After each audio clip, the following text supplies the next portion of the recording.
Arriaga. This is part 3 of my lesson on goal achievement. This is my website, so if you're looking for a coach, a mentor, if you want to improve your results, I believe I'm the guy for you. The last two lessons were talked about this slide. So slide number 1, it basically is a visual diagram. The blue dot represents where you are today. The red star, your North Star, represents what is it that you want to be, do, have in the future. There's something inside of you that says you're capable of doing more. And you may not be sure exactly how to get there, so I'm going to help you. So the red star, again, represents your future state, your what I call sometimes your DFS, your desired future state. And so what you want to do to help you achieve your goals is to get on that frequency, do whatever you have to do to remain on that frequency. You don't want to bounce up and down, which is what most of us do. How do I know, or how do you know when you're on that frequency? When you start to think about that other thing, the thing that you want, at that moment you're on that frequency. The minute you say to yourself, well, it might happen for Joe, might happen for Jane, but it won't happen for me. I'm not good enough, I'm not smart enough. You've bounced back to your current frequency, the blue dot. So you want to start thinking in terms of auto-suggestion. I am, thinking in the present state that I'm that person. I'm behaving, talking, walking, acting like that person. And then I wrote the new PD, which is your new paradigm, your new self-image. You're activating the reticular activating system. So you're starting to see all these coincidences, all these serendipities, all these synchronicities. You run into somebody who's thinking about the same thing. An opportunity shows up that has always been there, but because you never activated your RAS, your reticular activating system, now you're seeing it. And then the next slide over here, and again, it's a diagram of your mind. Now, nobody's ever seen their mind. You've not seen your mind. But the middle is, the top is your conscious mind, your subconscious mind, and your body. So your mind is, I'm breaking it into 3 different sections. What I want you to take away is to think that fear and faith are both goals. When I'm thinking about fear, I'm thinking about, I suppose this could happen, something negative. And then as I start to think about it more, I start to think that it's possible. I'm adding details. I'm creating a picture. And as I start to add to that picture, I start to develop some emotions around it. I'm afraid. I'm a failure. I'm not good enough. I knew that was going to happen. I knew I would not get the promotion. I knew that my bank account was going to be low. Whatever it is that you're fearing it's appearing. You're creating that. Because what's happening as you think about these consciously, you start to bring them into your subconscious mind. You're planting a seed. You're emotionalizing that thought. And you're starting to act in accordance, in alignment with the thought and the feeling. So now you start to take actions that align with that.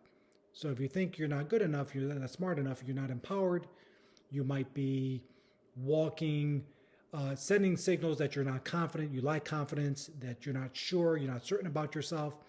And the results align with the vibration that your body's in, which is aligned with the thoughts that you're having, which is aligned with your paradigms, your chemistry.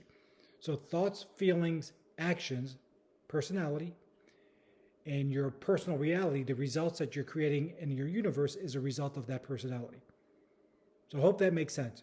Now, again, fear and faith are goals. So let's say we take the exact same scenario, but we decide to take the red pill. We decide that we're going to start thinking differently. I'm going to start thinking in terms of what's the best that can happen? What are all the good things that can happen from this thing? It might be something negative. You just got a bad diagnosis. You didn't get the promotion. You broke up from a relationship. The person that you thought you would be with forever. You lost your job for whatever reason, doesn't matter. But you start looking at it, it's like, rather than focus what's wrong with this or what's bad about this, let me focus at the possibilities of what good can come from this. I might meet the right person. I might land a new client, a new job, a new career. I might actually make more money in a month, in a week, than I made in a year for my previous job. So you want to start thinking about that. And as you start thinking about, suppose this happens, suppose that happened, and what if this happens, and what if I meet someone, and what if this leads to something else? So now, back to that previous picture, you're living at that frequency. You're thinking in terms of, I believe this is possible. I have faith in this. Now, faith is not blind faith. Faith is based on evidence that you can support this. If you look at your past, you look at your history, you have a lot of things that you've done that were successful. You have a lot of examples where something negative happened, and almost immediately as a result of that negative thing happening, something positive came from it. So you start thinking of all your past successes, and you start applying, instead of fear, faith. You're feeding into the faith. The faith is a goal. So you start thinking about, hey, this can happen, this is really good, this could lead to X, this could lead to Y, this could lead to Z, and eventually, before you know it, it'll happen. Now, when I say before you know it, I'm not literally talking about overnight. It might take a while.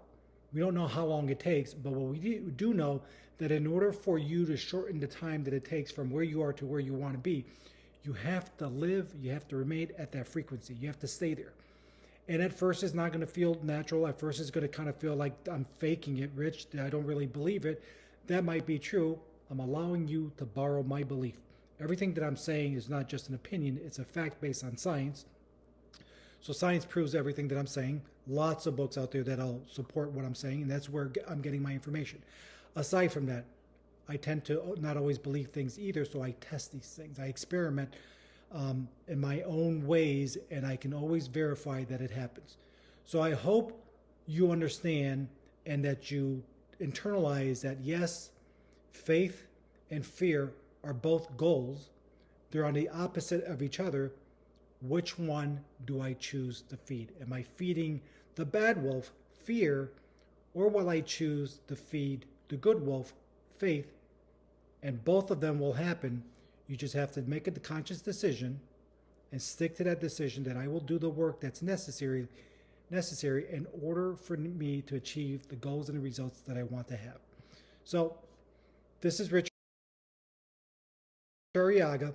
Again, if you want to reach out to me, you can reach me at my site, richarriaga.com, and I can certainly help you get from where you are to where it is that you want to be.